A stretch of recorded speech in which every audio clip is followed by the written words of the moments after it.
আমার কাছে কত আসে এরকম ব্রেকআপ ট্রমা। 6 বছর আগে ব্রেকআপ হয়েছে। 6 বছর আগে ব্রেকআপ হয়েছে, ও এখন 12-এ পড়ে। ওর নাকি ট্রমা চলছে। তোমার সমস্যাটা কি আমি বলবো? তোমার জীবনে কোনো কিচ্ছু সহজ নয়। রিলেশনশিপও সহজ নয়। তুমি রিলেশনশিপও প্ল্যান করে বানাও। সম্পর্কের মধ্যেও তোমরা ওকে ইয়েস।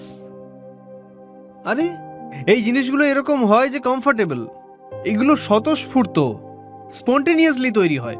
এগুলো খুব সুন্দর তখনই হয় যখন তুমি বুঝতেও পারো না, কিন্তু তৈরি হয়ে যায়। কিন্তু তুমি সম্পর্ক তৈরি করো হিসেব করে। কেন? কাল পর্যন্ত আমার গার্লফ্রেন্ড ছিল না, কালকে গার্লফ্রেন্ড ছিল না, আজকে গার্লফ্রেন্ড হয়ে গেছে। কেন? আমি ট্যাগ দিয়ে দিয়েছি। ট্যাগ দেওয়ার 1 সেকেন্ড আগের মুহূর্তেও সে আমার গার্লফ্রেন্ড ছিল না। ট্যাগ একটা ডিসকন্টিনিউটি। এই ডিসকন্টিনিউয়াস ফাংশন ভালো হয় না। কাল পর্যন্ত আমাদের সম্পর্ক ছিল, আজকে আর নেই। এটা কিরকম সম্পর্ক যে হঠাৎ করেই ভাঙতে পারে? কেমন সম্পর্ক এটা?